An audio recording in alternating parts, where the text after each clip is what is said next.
여러분 안녕하십니까. 대전의 한 오락실에서 한 남성이 손님인 척 머물며 태연히 게임을 하다가 현금을 훔쳐 달아나는 장면이 CCTV에 포착됐습니다. 무인으로 운영되는 새벽 시간대를 노렸습니다. 이 남성은 범행을 저지른 뒤에도 유유자적하게 떠나 피해를 본 업주도 간큰 도둑이라며 혀를 내둘렀는데요. 절도범의 표적이 된 무인업소를 양정진 기자가 취재했습니다. 인적이 드문 새벽 시간대 대전 대학가의 한 오락실.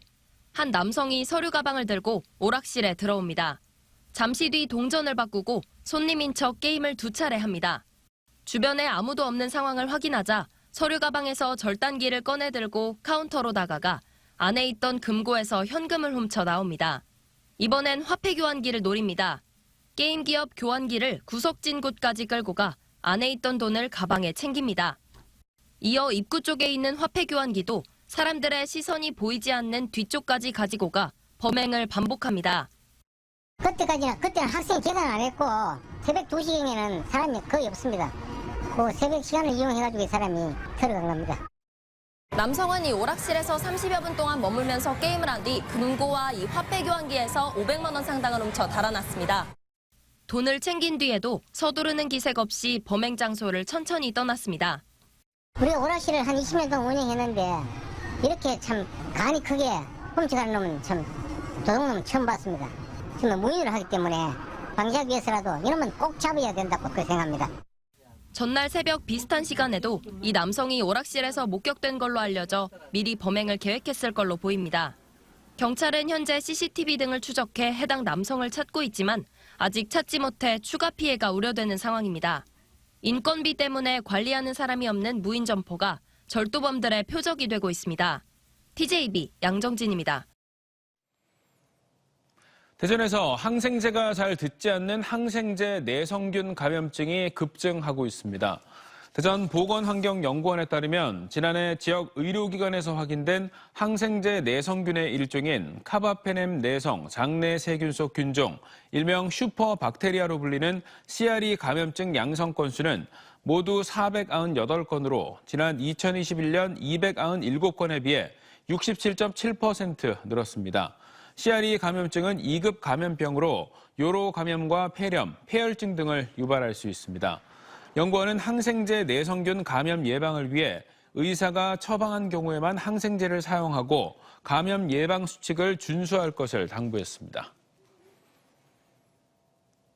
정부가 수도권 공공기관 2차 지방 이전을 추진하고 있는 가운데 충남도가 중점 유치 대상 34개 기관을 공식화하고 총력 대응에 나섰습니다. 충남도는 세종시 건설을 이유로 1차 혁신도시 지정에서 제외됐다며 정부의 공공기관 이전 우선권을 달라고 요청하고 있습니다. 우선 선택권 적용 기간 가운데 본사 종사자가 500명 이상인 곳은 한국과학기술연구원과 원자력의학원, 국방연구원, 한국환경공단 등 9곳이며 100명 이상인 기관은 국민체육진흥공단과 한국우편사업진흥원 등 4곳입니다. 충남도는 혁신도시 정주여건 개선을 위해 영재고를 설립하고 쇼핑몰과 대형마트 등도 유치할 계획입니다.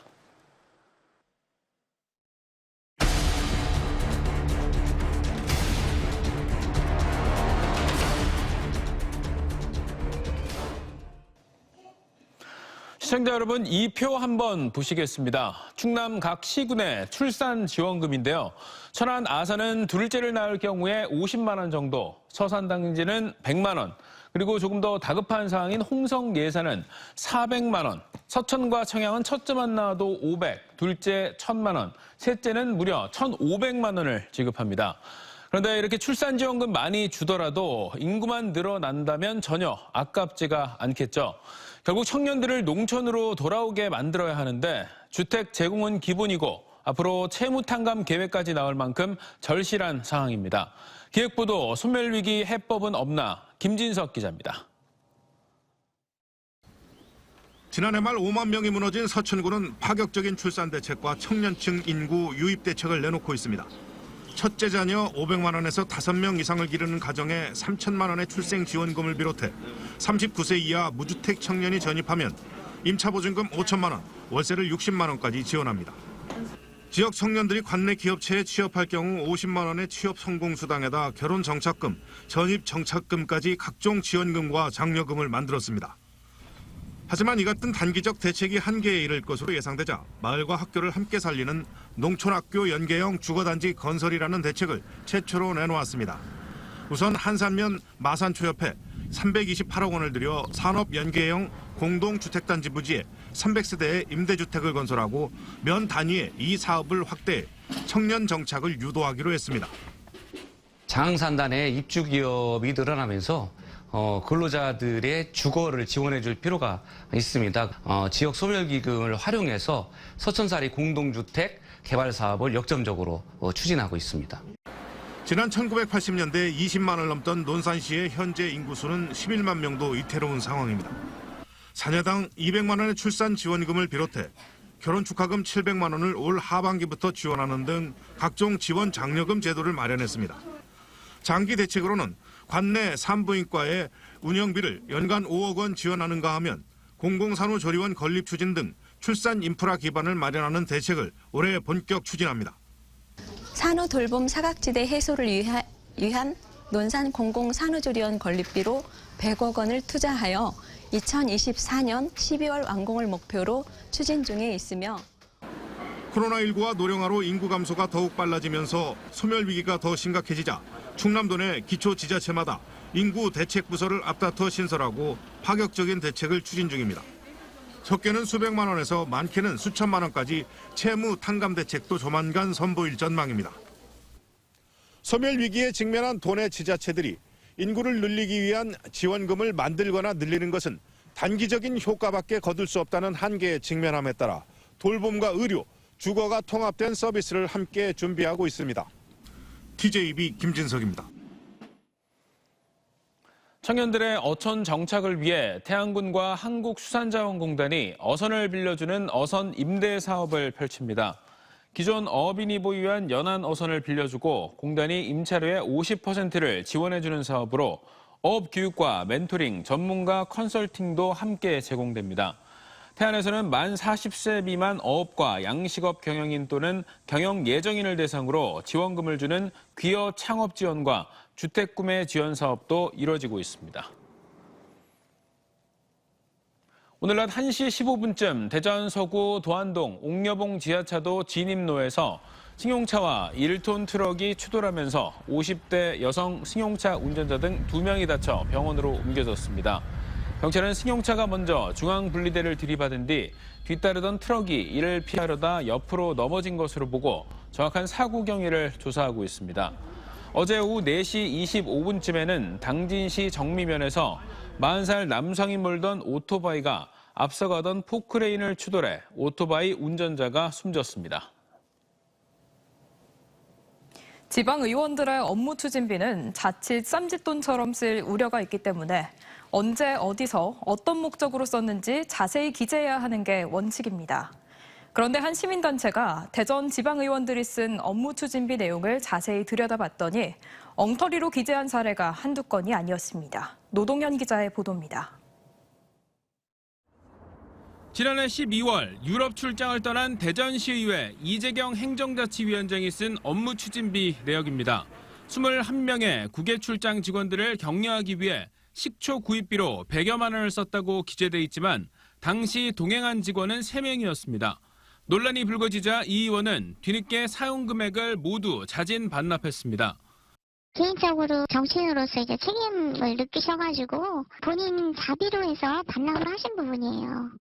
어떤 목적으로 썼는지 숨기려고 쪼개기 결제를 하는 경우도 있습니다. 대전 중구의회는 근무자 격려, 부르계층 지원이라는 목적으로 슈퍼 한 곳에서 200여만 원을 4번에 나눠 결제했습니다.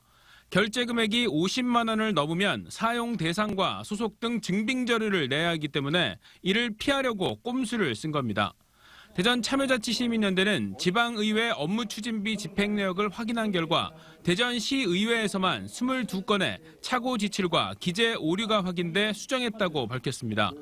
건별로 사용 장소를 기재하지 않고 여러 장소를 한 번에 기재하거나 사용 장소 외 일개소 등 사용처를 확인할 수 없는 방식으로 기재한 경우도 적지 않았습니다. 의정 활동과 업무 연관성이 어떻게 이루어지는지 좀 더 투명하게 고민하고 그걸 공개하는 좀 업무 추진비 공개 문화가 자리 잡으면 좋겠습니다. 참여연대는 업무 추진비와 관련해 청탁금지법 위반이 의심된다며 지방의원 4명을 고발했습니다. 이런 가운데 해당 의원들이 전산 입력 오류와 직원 실수 등 구체적인 해명을 내놓고 반발하면서 당사자들에 대한 소명 절차가 미흡했다는 지적도 나오고 있습니다. TJB 노동현입니다. 정부가 제3자 변제 방식의 일제 강제노역 피해 배상 최종안을 발표한 것에 대해 대전 지역 시민사회 56개 단체가 가해자인 일본 정부와 전범 기업의 사과와 반성이 전제되지 않았다며 비판 목소리를 높였습니다. 평화나비 대전행동은 대전 서구 보라매 공원 노동자상 앞에서 기자회견을 열고 정부의 최종안은 전범 기업들의 면죄부를 주는 것이라며 정부안을 즉각 폐기하라고 주장했습니다. 기독교 복음선교회 JMS의 정명석 총재를 다룬 다큐멘터리가 화제가 되고 있는 가운데 검찰이 정 총재를 엄중히 단죄하겠다고 밝혔습니다. 이원석 검찰총장은 신도 상습 성폭행 혐의로 재판에 넘겨진 정명석 총재에 대해 엄정한 형벌이 선고될 수 있도록 지시했고 대전지검은 성폭력 분야 전문검사 3명으로 구성된 공소유지팀을 편성해 재판에 대응하고 있다고 밝혔습니다.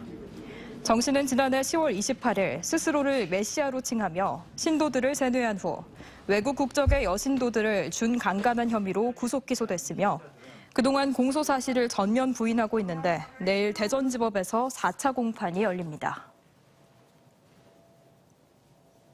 갑자기 발생하는 심뇌혈관 환자의 경우 얼마나 빨리 수술을 받느냐가 생명줄인데요. 그동안 내포 신도시와 서산, 당진, 태안 등 도내 서북부 지역은 의료 인프라가 부족해 중증 환자들이 천안이나 수도권까지 가다 숨지는 사례까지 발생했습니다. 서산 의료원에 500억이 투자돼 응급의료와 심뇌혈관 센터가 들어서게 되면서 지역의 수건이 풀릴 전망입니다. 서울방송센터 이선학 기자가 보도합니다. 서산과 태안 등 도내 서북부 지역은 제대로 된 종합병원이 없다 보니 암이나 심혈관 질환과 같은 중증질환 환자들은 천안이나 수도권 등 대도시를 찾아야 합니다. 내포 신도시가 들어섰는데도 열악한 의료 환경은 좀처럼 나아지지 않았습니다. 발전소나 석유화학 공장 등이 들어서며 인구도 늘고 있고 도로망도 계속 확충되고 있지만 유독 의료 인프라만 제자리 수준이다 보니 주민들은 큰 불편을 겪고 있습니다. 주변에 큰 병원이 없으니까 서울이나 천안 등 먼 타 지역까지 나가서 이제 시간상으로도 많이 소요되고 예약하기도 힘들고 그 대기 기간도 너무 길어서 아무래도 너무 많이 불편하죠. 이런 가운데 도내 서북부 지역민들의 수건 사업인 서산 의료원 증축 사업이 마침내 행정안전부 지방재정 중앙투자심사를 통과해 본격 추진이 가능해졌습니다. 서산 의료원 증축 사업은 총 사업비 500억 원을 투입해 주차장 부지에 지하 3층, 지상 3층 규모의 신관 건물을 만들게 되며 이미 보건복지부 예산 250억 원이 배정돼 있습니다. 지하는 모두 주차장으로 활용하고 지상 1층에는 응급의료센터, 2층에는 심뇌혈관 센터가 들어서며 나머지 3층에는 90병상 규모의 병동이 운영되는데 의료 수요에 따라 추후 8층까지 증축할 계획입니다. 특히 심뇌혈관 센터에는 서울대에서 파견된 의료 인력이 근무하며 국내 최고 수준의 의료 서비스를 제공할 계획인데 신속한 응급처치가 중요한 심뇌혈관 질환 대응이 가능해질 것으로 보입니다. 서산의료원의 뇌혈관 심장센터가 이제 유치가 됨으로써 이 서산의 도시 경쟁력이 전국하고 전국 어느 도시하고도 겨뤄볼 수 있는 좋은 조건이 됐다. 사업 추진의 마지막 관문을 통과한 서산 의료원 신관 증축 사업은 앞으로 지자체의 각종 행정 절차와 설계 등을 거쳐 내년 중 착공해 오는 2025년 완공될 예정입니다. TJB 이선학입니다. 김지철 충남교육감이 TJB가 최근 보도한 아산시의 교육예산 지원 중단과 관련해 피해는 학생과 학부모들에게 고스란히 돌아간다고 강조했습니다. 김 교육감은 교육청은 세금을 직접 징수할 수 없어 국가와 지자체의 예산 지원에 의존할 수밖에 없는 구조이고 특히 인건비와 교육복지 등 고정경비가 85% 이상이라 미래교육 투자 수요에 탄력적으로 대응하기 어렵다고 덧붙였습니다. 아산시는 올해 저소득 학생 교육복지와 농촌 통학 지원, 학교 상수도 요금 감면 등 교육복지 사업을 중단해 교육청과 갈등을 빚고 있습니다. 지난 3.1절 일장기 개항에 대한 항의 표시로 세종 시민들이 3월 한 달간 벌이는 태극기 달기 운동에 호응을 얻고 있는 가운데 최민호 세종시장이 시청 공직자들도 적극적으로 동참해달라고 요청했습니다. 최 시장은 직원 소통의 날 행사에서 지난 3.1절에 일장기가 개항된 것은 잘못된 일이지만 이 일을 계기로 우리가 단결하고 애국심을 고취했으면 좋겠다며 공무원들도 적극적으로 지원하고 호응하는 것이 마땅하다고 덧붙였습니다. 설립 20주년을 맞은 과학기술연합대학원대학교 UST가 기념 엠블럼을 공개했습니다. 20주년 기념 엠블럼은 6개의 선이 숫자 20을 그리는 형태를 띠고 있으며 올 한 해 동안 UST를 알리는 주요 디자인 요소로 다양한 플랫폼에 활용될 예정입니다. UST는 정부 연구기관의 우수한 연구 인력과 최첨단 시설 등을 활용해 이공계 석박사 인재를 양성하기 위해 지난 2003년 설립됐고 인공지능과 바이오, 항공, 우주, 신에너지 등 국가 전략 분야 46개 전공과정을 운영하고 있습니다. 대연 지역 유일의 한옥촌인 동구 이사동에 유교 전통 의뢰관을 건립하는 사업이 첫 삽을 떴습니다. 유교 전통 의뢰관 건립 사업은 500년 전통의 은진송씨 집성촌인 이사동을 유교 민속마을로 조성하는 대전 지역 충청 유교문화권 관광개발의 핵심으로 내년 5월까지 교육동과 관리동, 전통 건축 체험을 위한 한옥 7개 동이 건립됩니다. 범죄와 사고 예방을 위해 대전 도시철도 열차 모든 객실에 CCTV가 설치됐습니다. 그동안 대전 도시철도가 운행하고 있는 열차는 도시철법 개정 이전에 도입돼 CCTV 설치 의무 대상이 아니었으며 대전시는 최근 국비 지원을 받아 도시철도 1호선에서 운영 중인 84량 전동차 각 객실마다 4대의 CCTV를 설치해 운영에 들어갔습니다.